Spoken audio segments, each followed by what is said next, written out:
Okay, let's talk about the chords that we're going to use in this song. The first three chords are not super common fingering, so we're just going to call them chords 1, 2, and 3. Here we have chord 1. You can see I have my ring finger here on the B string at the 3rd fret, my middle finger at the A string at the 3rd fret. Chord 2, we're going to leave our ring finger down and just put our index finger on the A string at the 2nd fret. And then chord 3, we're just going to move our index finger back to the 1st fret. Keep our ring finger at the 3rd fret. Then we have a D chord. You don't need to worry about fretting the high E string for this one. An F bar chord. You can play it like that. You can play a full bar if you can play a full bar. That's the E shape on the 2nd fret. Then holding the strings down behind it at the 1st fret. Or you can play the simpler F shape, where you just keep the 2-finger bar on the 1st string, on the 1st fret for the B and the high E, and then 2nd fret G, 3rd fret D. Now we're going to use a G chord, so you can either slide that bar chord up however you're fingering it, or you can just go to your regular G, which is finger at the 3rd fret of the high E, optional finger at the 3rd fret of the B, index finger at the 2nd fret of the A string, and middle finger, 3rd fret of the low E. And then back to the D. So it's going to be one measure of chord 1, one measure of chord 2, one measure of chord 3, one measure of D, one measure of F, one measure of G, and then 2 measures of D. Okay, let's do the picking pattern for this song now. We're going to use a root 2, 3, 2, 4, 3 pattern. For most of the chords, the root's going to be on the 5th string. For the D chord, you can use either the 5th or the 4th. Either will work. And the way it's going to go, timing-wise, is it's going to be 1 and 2 and 3 and 4 and 1 and 2 and 3 and 4 and... Okay? Here's a strum pattern from a different angle at the same tempo of the song.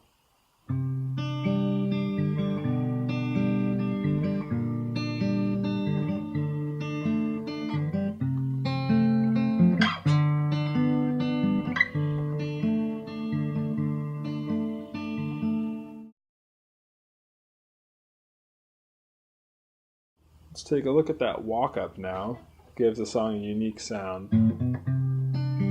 It's going to be a walk-up, a pretty simple one on the A string, open, 2nd fret, and then 3rd fret, which goes right into our chord 1 that we'd identified earlier. Okay, that's how the song starts, and that's how we're going to come out of the 2nd measure of D. So let me go into the last 2 measures of D from the intro verse part.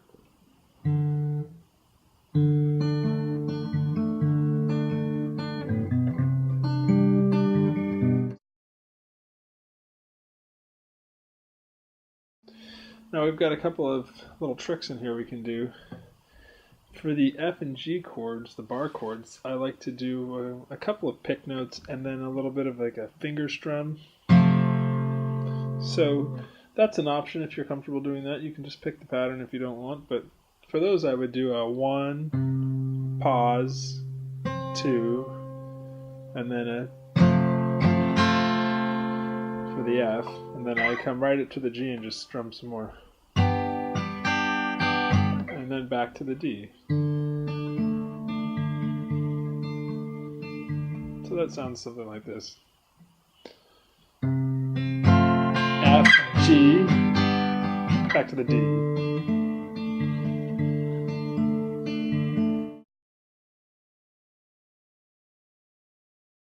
Let's take a look at the chords that we're going to need for the verse. We're going to use an open position G chord, an A sus4 chord, so that's your open position A chord at the 2nd fret, and your pinky fretting the B string at the 3rd fret, a D chord, an E minor chord, and then we're going to use a G bar chord again, that we did earlier, and then we're going to use this F sharp minor chord, so fret the 4th fret for the 5th and 4th strings, the A and D strings, and then grab the 3rd string, the G string, at the 2nd fret. And you can play the 5 strings, everything but the low E. And then to an E minor, and then to a D to end it.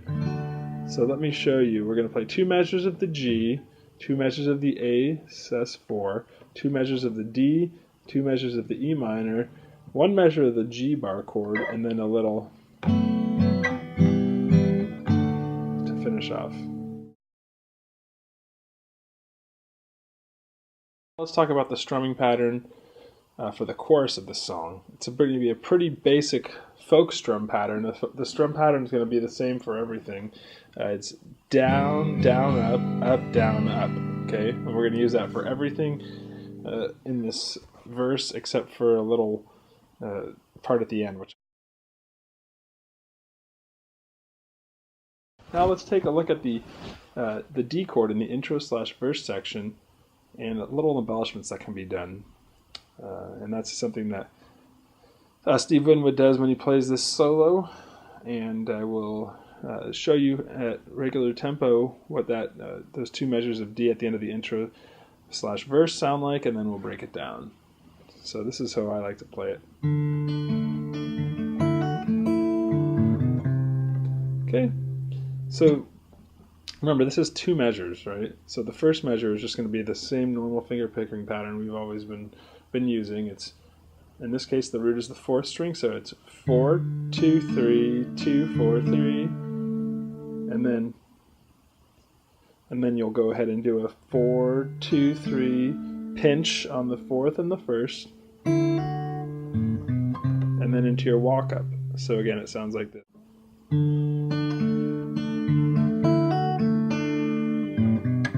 Okay, and if you hit an extra note in that empty space, it sounds fine. It just sounds like this. Okay.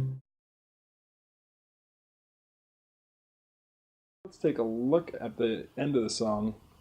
The song ends with that intro/verse part 4 times, and then 4 times of just the second half of it. So the